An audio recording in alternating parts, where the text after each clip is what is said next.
Ilikuwa ni mzuri kwa sababu waamuzi wetu walisimama katika haki. Na mimi nilishakueleza, mwamuzi atakaposimama kwenye haki kwa mechi kati ya Simba na timu yoyote, hali kwa ndugu zetu itakuwa mbaya. Una maana gani hali unasema itakuwa mbaya kwa ndugu zetu? Jana umeona, ndugu mwandishi, jana umeona mazingira yaliokuwepo.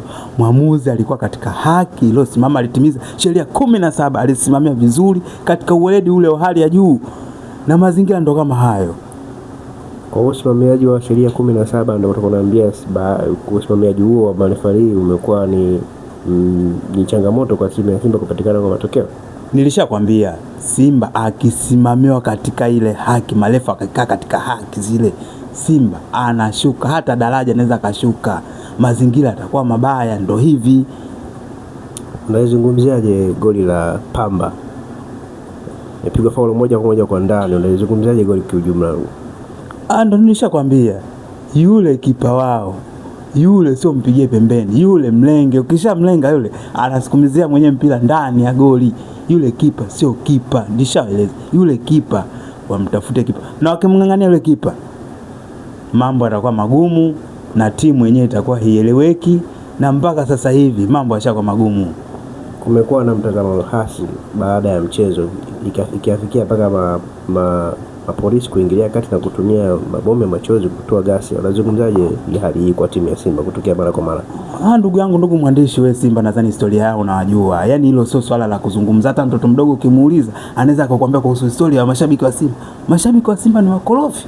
Mashabiki wa Simba ni makorofi. Sio mabomu hayo. Anaweza kapigwa hata mabomu yale nini yenyewe.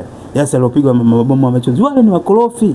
Timu yao ni mbovu, lakini pia wao wanalazimisha ushindi. Wewe timu ishakuwa mbovu, unalazimisha ushindi, utakupataje?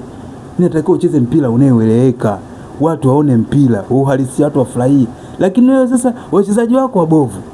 Kwa hiyo kuna malalamishi mengi kutokana na mashabiki wa Simba kusema kwamba mabomu yale yalipigwa si haki, walikuwa hawafanyi fujo. Wao ndio maana wakapiga. Yaani nataka kuuliza kwa nini mabomu yalipigwa wakati wao walikuwa wametulia? Ndugu mwandishi, wewe ushaona mashabiki wa Yanga wanalalamika kuhusu hilo?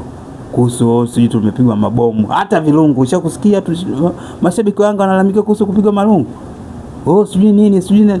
Jana wale jamaa hamaki, timu yao ni mbovu, wamecheza kiwango kile. Wameona sasa mwamuzi amechezesha mpira vizuri. Sasa wakaona sasa hapa tutakuja kupokonywa alama kabisa. Ndio fujo hizo unaziona. Sasa watu jamani, sasa huu mpira huu tunakoelekea sasa hivi ndio wameamua kwa watawani. Sasa wanabaki kulalamika kwa ujumbe baba. Sasa nakwambia ndugu mwandishi, mimi nakueleza ukweli. Yanga narudi kwenye kiti chake cha enzi.